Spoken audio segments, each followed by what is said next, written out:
Hey team, so today we're going to talk about ankle sprains. Ankle sprains we see all the time from individuals that are super young all the way to super elderly.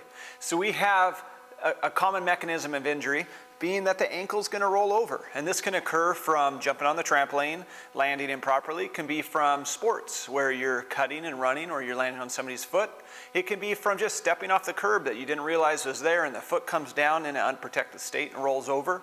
I see it also a lot when we miss that last step coming down the stairs.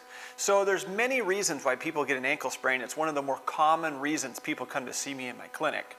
So the ankle sprain itself is something that can be corrected. It's not always a terminal issue that requires surgery or requires intense intervention. There's some basic things that you can start with to get your care going in the right direction that will avoid having to have long-term problems in the future because of your ankle sprain. So the biggest thing that we see with the ankle after an ankle sprain is mobility. And the joint itself starts to swell, it starts to get large, and from that it prevents the joint from being able to move. But also pain. Pain is something that prevents us from acting, moving, doing.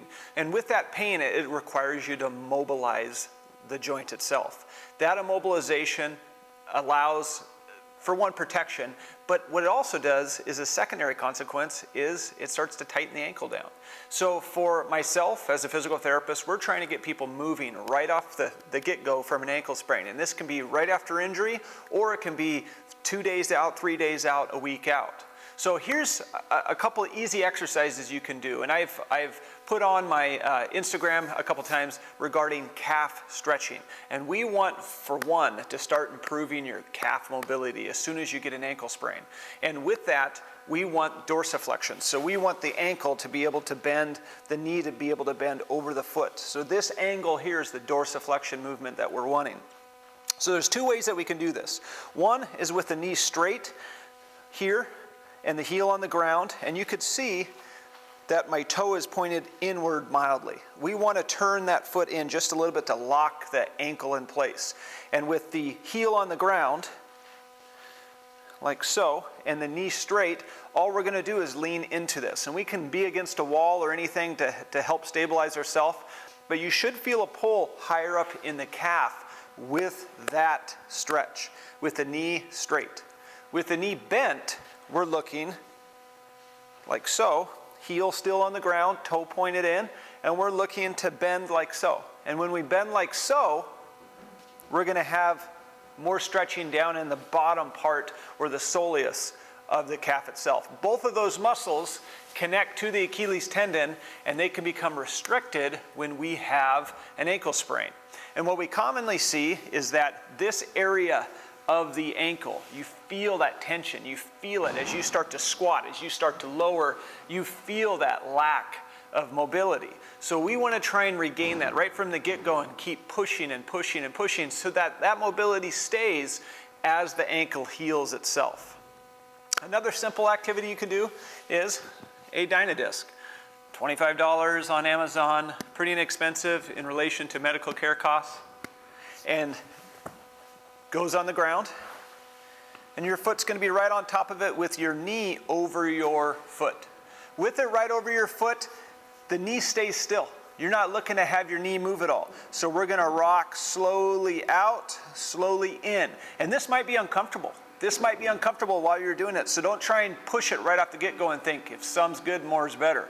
What we're looking to do is try and create just light motion, and as the joint itself heals, you're going to gain more. It's going to improve. It's going to start going farther and farther. So again, some individuals will go like this with their leg. We don't want the windshield wiper effect. We want only the ankle. So you can hold your knee and just work on the ankle out, ankle in. Okay? Another way you could do this is also back and forward. So we're going plantar flexion, dorsiflexion. These are two motions that occur with walking. They also become tight. That's why we're doing the calf stretching just a second ago. And this is a great active mobility activity to do after an ankle sprain. When do you do this? You can do this immediately afterwards for the next week to the next 2 weeks after your initial injury. And I would do this 2 or 3 times a day just to continuously improve on motion to the ankle. Okay, pretty simple on that. Third one is a stretch band, very inexpensive. You could purchase these pretty much at any pharmacy that they have now or online on Amazon. Any type of stretch band, I've looped it and I've tied a knot in the end. So what we're gonna do is we're gonna put this around the involved ankle, right on the tip of the toe. So we're looking to put this more to the top. If we get it all the way to here, it can slide off and pop us in the face, and we don't want that. What we want is for this to flatten out and be towards the top part of the toe, but it's gonna stay. Even if my foot bends a little, it's gonna stay there. So we want this to flatten out and use that friction to keep it on my foot. It's also best to use your shoe. You're gonna get the friction from the rubber on the shoe itself that's going to assist in keeping that in place. So once you have this in place, the other foot can go right on top of it. And if you notice, both my heels are on the ground. My toes are off the ground. That's purposeful. And that's gonna occur so that I can keep this knee straight and the toes on my involved leg is gonna slowly go in and slowly go out. So we're gonna start strengthening and activating these muscles on the outside of the ankle, those everters. The everters themselves help to assist the foot in pulling it back out anytime that you have an ankle sprain. But they also get injured with an ankle sprain because as the foot goes under, it's fighting so hard to kick that foot back out to the side and correct it, but it can't. You weigh too much force, too much power is going down on it, and it just can't win. So a lot of times after an ankle sprain, you're gonna get pain on the side of the leg over here as well. So this is an activity to start maybe a week afterwards, maybe 2 weeks afterwards, depending on the severity of your ankle sprain. And we're just gonna go slowly in and out. Notice that I'm not using my knee. Again, windshield wiper effect. My foot is doing all the work. Slowly out, slowly in. And how do you know how many to do? Well, it depends on your resistance. It depends on how hard this band is. So with this being tied, it's looped.